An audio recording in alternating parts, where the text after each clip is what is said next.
5절에서 7절 말씀입니다. 길르앗에 우거하는 자 중에 디셉 사람 엘리야가 아합에게 말하되 내가 섬기는 이스라엘의 하나님 여호와께서 살아계심을 두고 맹세하노니 내 말이 없으면 수년 동안 비도 이슬도 있지 아니하리라 하니라. 여호와의 말씀이 엘리야에게 임하여 이르시되 너는 여기서 떠나 동쪽으로 가서 요단 앞 그릿 시냇가에 숨고 그 시냇물을 마시라. 내가 까마귀들에게 명령하여 거기서 너를 먹이게 하리라. 그가 여호와의 말씀과 같이 하여 곧 가서 요단 앞 그릿 시냇가에 머물매 까마귀들이 아침에도 떡과 고기를 저녁에도 떡과 고기를 가져왔고 그가 시냇물을 마셨으나 땅에 비가 내리지 아니하므로 얼마 후에 그 시내가 마르니라. 오늘 이 말씀에 많은 은혜 받으시기 바랍니다.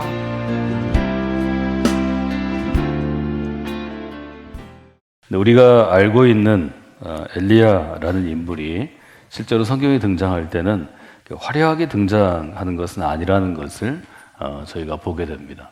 여기 열왕기상 17장에 보면 1절에 이렇게 기록되어 있습니다. 길르앗에 우거하는 자 중에, 즉 길르앗에 살고 있는 사람들 중에서 디셉 사람 엘리야가 아합에게 말하되로 시작합니다. 그러니까 엘리야가 어떤 사람인지 또 엘리야에게 어떤 일이 있었는지 뭐 이런 이야기들이 없고, 즉 거두절미하고 엘리야가 아합이라는 왕 앞에서 말하는 것으로부터 이제 시작되는 것을 저희가 보게 됩니다.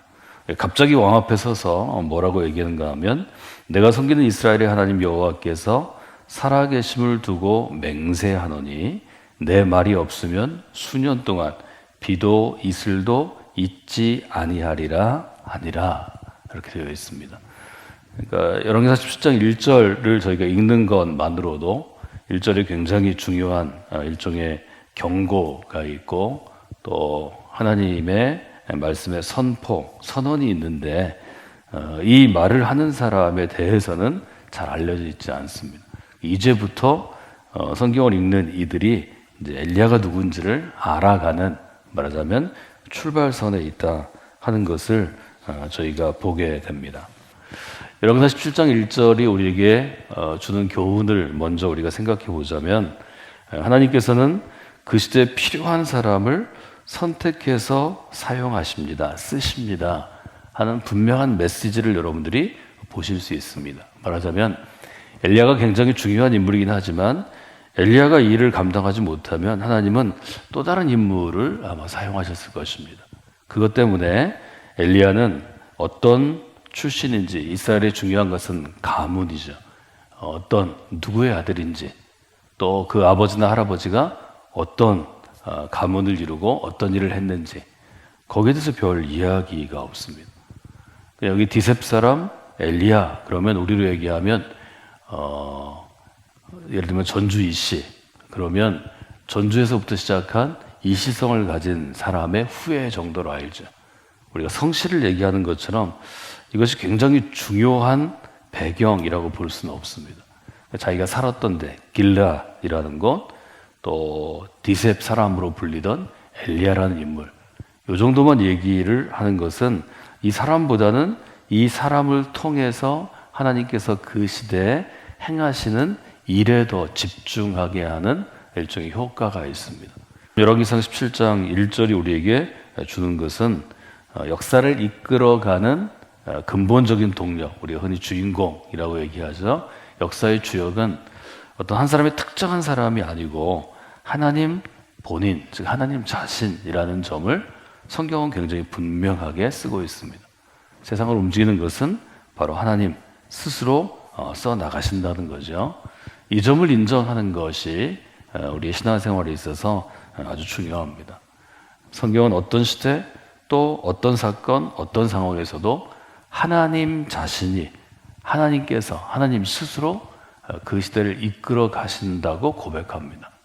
그것이 하나님 중심의 신앙, 이스라엘에게 하나님께서 가르쳐줘야 했던 야훼 중심의 신앙이다 하는 점을 여러분들이 먼저 마음 가운데 두시면 좋을 것 같습니다. 여기 이제 엘리야가 등장해서 우리에게 주는 것 중에 가장 일종의 충격을 줄 수 있는 것은 엘리야가 특별하게 뭐 귀족이라든지 아니면 왕과 가까운 관계라든지 이런 전후 관계가 전혀 없는데 엘리야가 아합 왕 앞에 서서 왕에게 굉장히 듣기 싫은 이야기를 한다는 거죠. 말하면 경고합니다. 그 경고의 내용은 앞으로 비가 오지 않을 것이다 하는 것입니다. 즉 가뭄이 올 것이다 하는 경고를 우리가 보게 됩니다. 갑자기 선언하죠. 하나님의 살아계심을 두고 내가 맹세하는데 내 말이 없으면 앞으로 수년 동안 비가 내리지 않을 것이다. 이렇게 얘기하는 것은 쉬운 것이 아닙니다. 말하자면 이 얘기는 선지자가 된 사람, 하나님의 말씀을 맡은 사람만이 할 수 있는 굉장히 중요한 선언입니다. 이 일은 엘리야가 할 수 있는 일이 아니죠. 가뭄이 있을 것이다. 앞으로 수년 동안 비가 내리지 않을 것이다. 이건 엘리야의 권한 밖입니다. 하나님의 이름을 두고 맹세하고 엘리야가 이걸 이야기하는 것은 본인이 하나님의 선택을 받은, 즉 하나님께 기름 부은 사람이라는 것을 아주 분명히 하는 것이고, 저희가 지금 함께 본 1절로부터 7절까지 해서 하나님이 쓰시는 엘리야의 특징이 잘 드러납니다. 그래서 저는 오늘은 여러분들이 이 특징을 한번 마음에 두고 하나님 제게도 이런 특징이 나타난 삶이 되게 하여 주시옵소서, 이렇게 여러분들이 좀 기도하시면 좋을 것 같습니다. 하나님께 쓰임받는 사람들의 특징 중에 첫 번째 것은 어떤 것인가 하면 엘리야가 아합 왕 앞에 서서 선포할 정도로 그에게는 담대함이 주어집니다. 그러니까 엘리야가 평범한 사람이었을 것입니다. 그런데 하나님께서 이 엘리야를 선택하셔서 일하기 시작할 때 엘리야의 삶 가운데 가장 드러나는 특징은 어떤 것인가 하면 담대함입니다. 왕 앞에 서는 것은 뭐 규모가 물론 지금 우리가 갖고 있는 이 큰 국가의 대통령이 갖고 있는 그러한 권한이 아니고 이스라엘이 그 당시에 더 작은 국가였지만 그래도 왕 앞에 서는 것은 자기의 생명을 두고 서는 것입니다. 모든 시대의 왕들은 생사 여탈권이 있습니다. 생명을 주관하는 거죠. 그럼에도 불구하고 엘리야는 아합 왕 앞에 서서 담대하게 선포합니다. 앞으로 수년 동안 비가 오지 않을 것입니다. 말하자면 왕의 권위에 일종의 도전하는 거죠.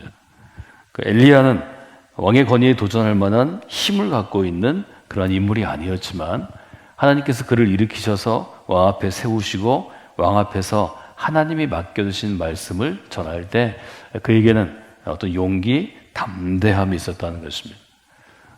여러분들이 믿음으로 살아가면서 하나님의 사람으로 살아갈 때 하나님이 주신 제일 큰 선물 중에 하나가 담대함입니다. 어떤 일을 할 때 오늘 하루를 시작할 때 여러분들의 마음이 좀 연약하고 좀 어려울 때가 있죠. 오늘 하루 잘 내가 할 수 있을까? 오늘 하루 좀 피하고 싶다. 오늘 하루는 좀 일을 안 했으면 좋겠다. 내가 이런 사람을 만나야 되는데 안 만났으면 좋겠다. 이것은 굉장히 심리적인 것입니다. 그런데 인간은 그 마음의 상태의 영향을 크게 받습니다. 신앙생활을 할 때, 또 하루를 시작할 때, 또 말씀을 붙잡고 기도하고 하루를 시작하게 하는 것은 하나님의 은혜만 아니라 하나님의 능력을 힘입어서 그 하루를 시작하도록 여러분에게 주시는 굉장히 좋은 선물입니다. 여러분이 그런 담대함을 힘입는 삶을 신앙생활 하시면서 살아가시기를 원합니다. 또 하나 우리가 볼 수 있는 것은 어떤 것인가 하면 이 담대함이 어떻게 이어지는가 하면 사람은 누구나 환경의 지배를 받게 되는데 주변에 어떤 것의 지배를 받게 되는데 그 환경의 지배, 환경의 힘, 환경의 제약을 뛰어넘게 한다는 것입니다. 우리가 하나님의 사람으로 산다는 것은 환경을 뛰어넘어 살아가는 것입니다. 엘리야는 말하자면 엘리야가 살아가는 시대 아합과 또 아합에게 영향을 주는 이세벨에게 또 이세벨에게 영향을 주는 바알의 영향 가운데 좀 영적으로 힘들고 어두운 시절입니다. 그럼에도 불구하고 엘리야는 그 환경을 뛰어넘어 하나님의 말씀에 붙잡힌 인생을 살아간다고 아주 분명하게 지금 열왕기상은 우리에게 도전하는 것입니다. 그리스도인은 환경의 지배를 거부하는 삶을 살아가는 것입니다. 환경은 누구나 인간에게 지배력을 주는, 말하자면 제한을 주는 힘을 가지고 있는데 그 제한을 주는 힘을 거절하고 거부할 수 있는 것이 그리스도에게 주어지는 일종의 삶의 특권입니다. 우리가 환경을 완전하게 벗어나서 그 환경의 제한으로부터 자유롭게 사는 것은 쉬운 일이 아닙니다. 그러나 그리스도인들은 그 환경의 지배를 받지 아니하고 환경의 지배를 뛰어넘어서 살 수 있도록 하나님께서 은혜를 주시는 것입니다. 너의 길을 나에게 맡기면, 나를 의지하면 내가 너의 길을 인도하리라. 그것은 하나님의 인도하심에 대한 굉장히 중요한 선언입니다. 여러분이 오늘 하루를 시작하실 때 하나님께서 나의 길을 인도해 주십니다. 이렇게 고백하는 분들이 되시기를 주님의 이름으로 부탁을 드립니다. 그러기 위해서는 우리가 담대함을 가지고 또 환경의 지배와 환경의 제약을 뛰어넘어 살아가기 위해서는 우리에게 주어지는 아주 분명한 하나님의 명령에 귀를 기울이는 삶을 살아야 한다 하는 것을 우리가 돌아볼 수 있습니다. 2절에 보면 이렇게 되어 있죠. 여호와의 말씀이 엘리야에게 임하여 이르시되, 이렇게 되어 있습니다.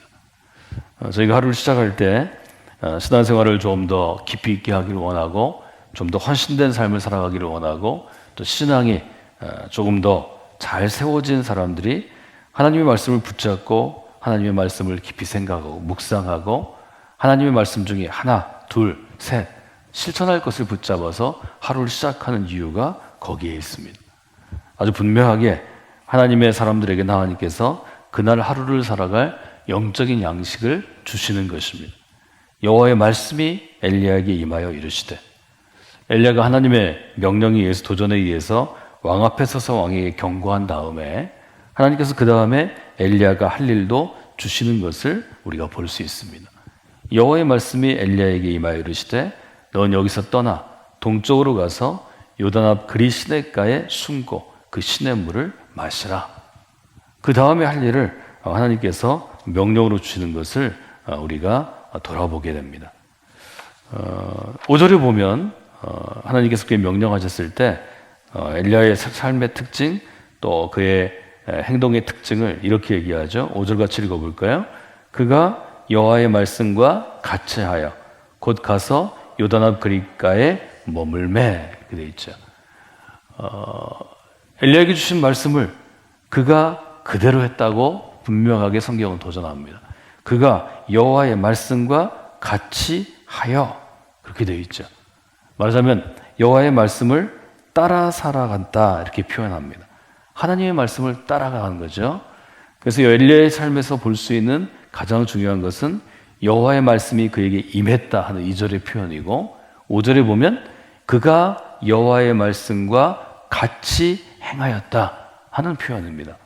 하나님의 말씀이 임하고 하나님의 말씀대로 행했다 하는 것을 우리가 볼 수 있습니다.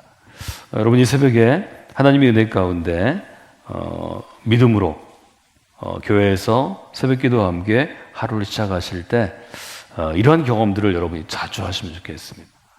하나님께 쓰임받는 사람의 특징을 우리가 열왕기상 17장 엘리야가 이제 역사의 앞무대로 역사의 이 무대 가운데 나오는 것을 저희가 돌아보면 첫째는 하나님의 담대함을 그에게 주십니다. 두 번째는 어떤 환경의 지배를 사람은 받게 되어 있는데 환경의 지배를 뛰어넘게 하십니다. 세 번째는 하나님의 명령이 주어지고 그 하나님의 명령을 따라 살아가도록 하나님께서 인도해 주십니다. 이 세 가지는 특별히 믿음 있는 우리가 살아갈 때 매일매일 우리가 경험해야 될 삶이라고 우리가 볼 수 있습니다. 하나님을 경험하는 것이 우리가 살아가면서 신앙생활로 행할 수 있는 일입니다. 여러분이 열왕기상을 같이 읽어가면서 또 알고 있는 엘리야의 이야기들을 묵상하면서 하나님께서 이것들을 매일매일 실천할 수 있도록 혹은 경험할 수 있도록 도와주시기를 원합니다. 여러분의 오늘의 삶 가운데 하나님이 주시는 담대함, 이 담대함은 하나님 주신 능력이고 에너지인데 이 담대함이 있기를 원합니다. 그 담대함이 근원이 되어서 여러분이 지금 처해 있는 환경, 내 육신, 또 내 가정, 혹은 내 능력, 혹은 내가 서 있는 자리, 그 환경의 지배를 뛰어넘는, 그 환경의 지배를 뛰어넘는 하나님의 무엇, 우리가 기적이라고 부르기도 하고 하나님의 일하심, 역사라고 부르기도 하는데 그 하나님의 일하심을 오늘 좀 여러 번 체험하시기를 원합니다. 그 일을 따라서 여러분들이 하나님의 명령이 주어지고 그 명령을 듣고 붙잡고 순종함으로 그 명령을 실행하는 그런 귀한 삶을 체험하시는 귀한 하루가 되시기를 주님의 이름으로 축원해 드립니다.